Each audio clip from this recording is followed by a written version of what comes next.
around here. You're calling from a 610 area code. Who are you? Where are you calling from? Hey, this is John in Philly. Hey, John. What's going on? Not much. I'm calling because I'm an undergraduate student right now, and I'm studying political science. Yeah. And I have this, yeah. And I have a professor, actually. I have two political science classes. One of them is about the EU. Awesome. Well, it would be awesome, but I have this professor who, this is interesting. I'm actually glad Michael's hosting because you have a pretty strong view of world, global politics.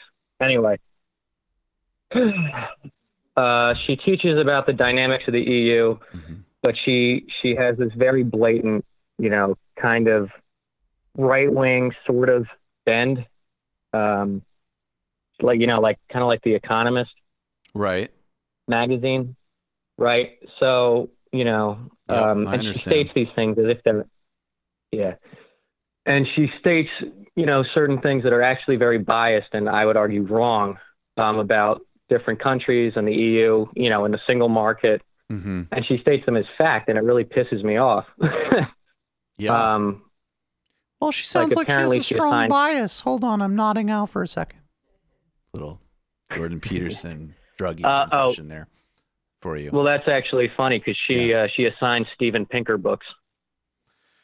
Wow, man, she does not sound like my cup of anything. So what's your question? You got a bum professor, but it's good, man. Sometimes you got to just get the grade, man. Yeah, get the grade and and by the way, learn how the enemy thinks. Absolutely. Okay, well, here's one question I have for you about some of the things she's said. She blames Greece for all of the economic issues that they face. She said that they spent too much and that basically what the EU is doing, strangling them and implementing austerity is right and that they deserve it. Jesus Christ. So I would say, that's just so nuts. I don't, because I actually, to me, my understanding is like it's very conventional opinion now that, here's like a really brief gloss on Greece, and I haven't thought about it in a while. But basically, to the extent you could blame Greece, it is not for their social spending. It's because they do have, there's corruption, there's inefficiencies, whatever. Now, the center, the European core benefited from all of that. Like, I'm not remembering the specific deals, but yeah, they invested a ton of money in Greece because they thought they were going to get a return on their investment. But they already did, and then, because Greece couldn't say no to it. That's true. They needed it. But even on the upfront, they did, right? Like a lot of this, Greece was so profligate. Well, you mean buying building equipment from Germany, doing, help Goldman Sachs facilitating deals to go private. Like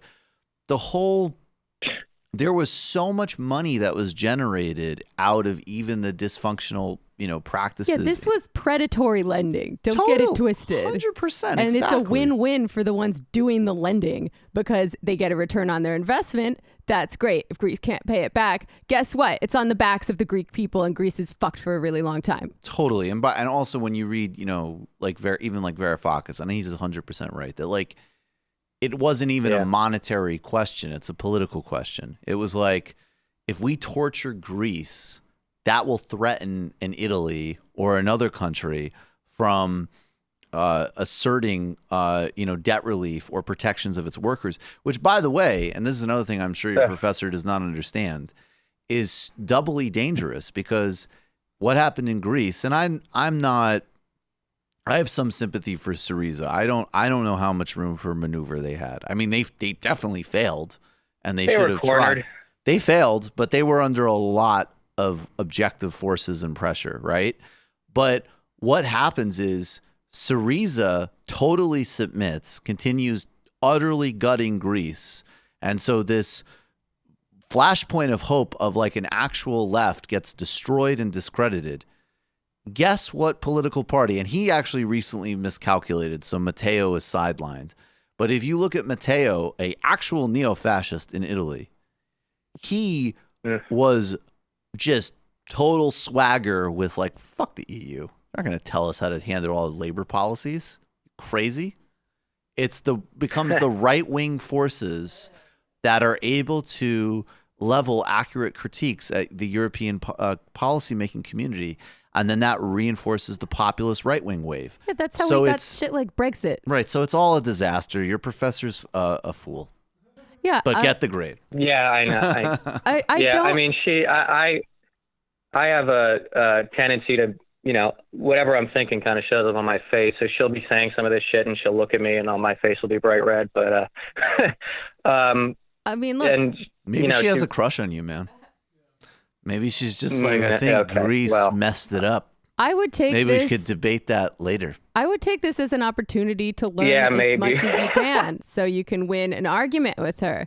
Because even I've had this experience with Sam before. I think I'm going to end up in a full-blown debate with her by the end of the year. I know that I'm right, but I still can't win an argument because he's just the best arguer in the freaking world, and it really inspires me to learn more so that I can win next time. Arguing with Sam is like arguing with the OJ defense team. It's like I guess technically you're right. Here's like, one small bit of advice. But the blood was over there. When you're arguing with somebody like that, especially a teacher in front of a class, the more they're talking, the better you're doing. So just ask questions that are going to be hard for her rather than having to, go on your own. That's exactly what I would do. If you read like what actually happened in Greece, and you even just read like Varoufakis' account, don't go in and quote Varoufakis and argue.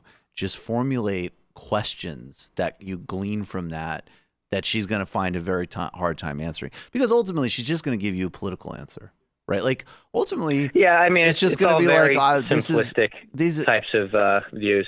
Well, I mean, to be fair, on some level, it's all just simplistic kind of views. Like that's sort of my point. It's like part of it really does just come like at some point you're just making a normative decision of what your priorities are, and that's true of everything. The problem with economists is they always try to pretend they're not doing that. Anyways, I appreciate the call, man. Thank you. Oh, and check out episode 29 of the Antifada if you want a sort of detailed investigation of what happened with the Greek debt crisis. Dope. Glad Matt is back, but can we add Brendan to the mic? No. No. I said no. Wow. Oh, here he comes. Wow. Why did you wait till so late in the show? I'm busy booking for November and getting all that done today while I let Matt go away to New Orleans last This is not beanbag. Well, he's letting me on the mic now, so this is a reciprocal relationship, folks. Yeah, this is I appreciate it. He's not just sitting around twiddling his thumbs when the show is live. Trust. In a certain sense. You have a wonderful day, bro, and I'll see you again soon.